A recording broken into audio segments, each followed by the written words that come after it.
Praise the Lord friends. இன்னைக்கும் நம்ம 1 நாளாகமம் 11வது அதிகாரம் 9வது வசனம் வாசிச்சு பார்த்தோம்னா, தாவீது நாளுக்கு நாள் விருத்தி அடைந்தான், சேனைகளுடைய கர்த்தர் அவனோடே கூட இருந்தார். ஆமா ஃப்ரெண்ட்ஸ், எந்த ஒரு தெய்வ பிள்ளையோட வாழ்க்கையில கர்த்தர் கூட இருக்கிறாரோ, யார் கூட கர்த்தர் இருக்கிறாங்களோ அவங்க நாளுக்கு நாள் விருத்தி அடைவாங்க ஃப்ரெண்ட்ஸ். ஆனா அதே சமயத்துல யோபுவை எடுத்துக்கிட்டோம்னா, அவர் ஒரு கண்டிஷன்ல எல்லா காரியத்தையும் இழக்க வேண்டியதா இருந்துச்சு.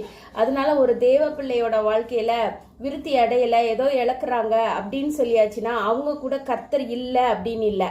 ஏன்னா யோபு இழந்ததுக்கு காரணம் காடுக்கும் சேட்டனுக்கும் உள்ள ஒரு சேலஞ்சா இருந்துச்சு. அதனால யாராவது கஷ்டப்பட்டாங்கன்னா இவங்க கூட கடவுள் இல்லை அப்படின்னு சொல்லிட்டு நம்ம நினைச்சிடக்கூடாது ஃப்ரெண்ட்ஸ். எல்லாத்தையும் நம்ம பரிசுத்த ஆவியானவரோட வெளிச்சத்துல எல்லாரையும் நம்ம மதிச்சு நடக்கணும் ஃப்ரெண்ட்ஸ்.